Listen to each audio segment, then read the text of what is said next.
আমার জীবনের সেরা মুহূর্ত তোমাদের সাথে ভাগ করে নিই বন্ধুরা, এসো। আজকে আমি চলে গিয়েছিলাম সান বাংলার অডিশনে। যদিও ওরা আমাকে অডিশন হিসেবে ডেকেছিল, কিন্তু ওরা আমাকে অডিশনে সিলেক্ট করার আগেই আমি সিলেক্টেড হয়ে গিয়েছিলাম। তার কারণ তোমরা সবাই জানো আমি ব্লগ ভিডিও বানাই। ব্লগ ভিডিও বানাই থেকে ফেসবুক থেকে এক দিদি আমাকে বলল যে তুমি কি সান বাংলায় খেলতে আসবে? আমি বললাম না, কিন্তু ভয় ভয় করছিল বুকের ভিতরটা যে আমি পারবো না, আমি হয়তো আমার মধ্যে অত কনফিডেন্ট নেই, আমি আবার টিভিতে যাব, এইসব মাথার মধ্যে চলছিল। তবে বন্ধুরা, তোমাদের ভালোবাসায় তোমাদের আশীর্বাদে একটু মনের জোর নিলাম এবং ভাবলাম না, গেলে তো আর কিছু হবে না, তো যাই, চলেই যাই মনে একটু সাহস করে। একটু সাহস করলে বন্ধুরা সব কিছুই করা সম্ভব। তো আজকে চলে এসেছি আমি সান বাংলার অডিশনে, কিন্তু আমার অডিশন নেওয়া হয়নি। আমাকে প্রথমেই সিলেক্ট করে নিয়েছিল, তার কারণ আমি হচ্ছে ব্লগ বানাই, সেই জন্য। তো ব্লগার হিসেবে আমাকে ওখানে খেলতে ডাকা হয়েছিল।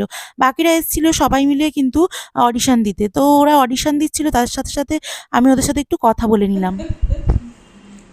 দিদিভাই কোথা থেকে এসছে? হাই করে দাও। হাই, আমি বাঘাযতীন থেকে এসেছি। তুমি? বাঁশবনি থেকে।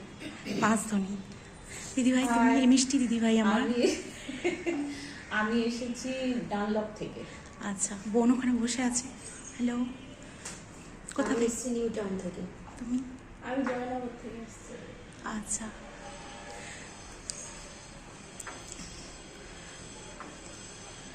ওখানে গণেশ মূর্তিটা খুব সুন্দর। এসেই দেখলাম।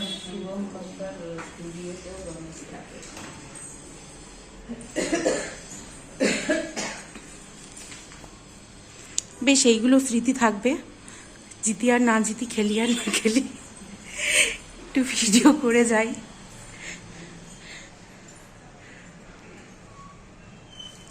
সবাইকে আজকে চলে এসেছি সান বাংলার অডিশনে।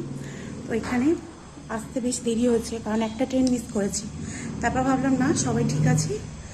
তো এখানে সবাই অডিশন দিতে এসছে, আমাদের মতন দিদিভাইরা।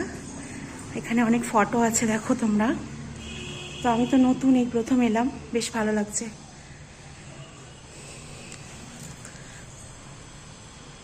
তো এখানে দিদিভাই বোনেরা সব বসে আছে, আমিও এখানে ফর্ম ফিল আপ করে দিয়েছি। তো আজকে অডিশন যেহেতু, খেলার দিন নিশ্চয়ই দেখাবো তোমাদেরকে ভিডিওতে। একটু আস্তে আস্তে কথা বলছি যেহেতু চেল্লাই। তো ভয়কে জয় করলে যেহেতু অনেক কিছু করা সম্ভব, সেই জন্য তোমাদেরকে বলবো ভয়কে জয় করো। চেষ্টা এবং ধৈর্য আর সাহস মানুষকে অনেক দূর নিয়ে যেতে পারে। যাই হোক বন্ধুরা, আজকের আমি শুভঙ্কর চট্টোপাধ্যায়ের এই স্টুডিওতে এসেছিলাম। দেখো বন্ধুরা, স্টুডিওর প্রথমেই দেখলাম গণপতি বাপ্পার মূর্তি রাখা আছে। তো এই মূর্তিটাতে প্রণাম করে আমি কিন্তু তারপরেই স্টুডিওর মধ্যে গিয়েছিলাম। চলো বন্ধুরা, টাটা, দেখা হবে আবার নতুন একটা ব্লগ ভিডিও নিয়ে। ভালো লাগলে আমার পাশে এভাবেই ভালোবাসা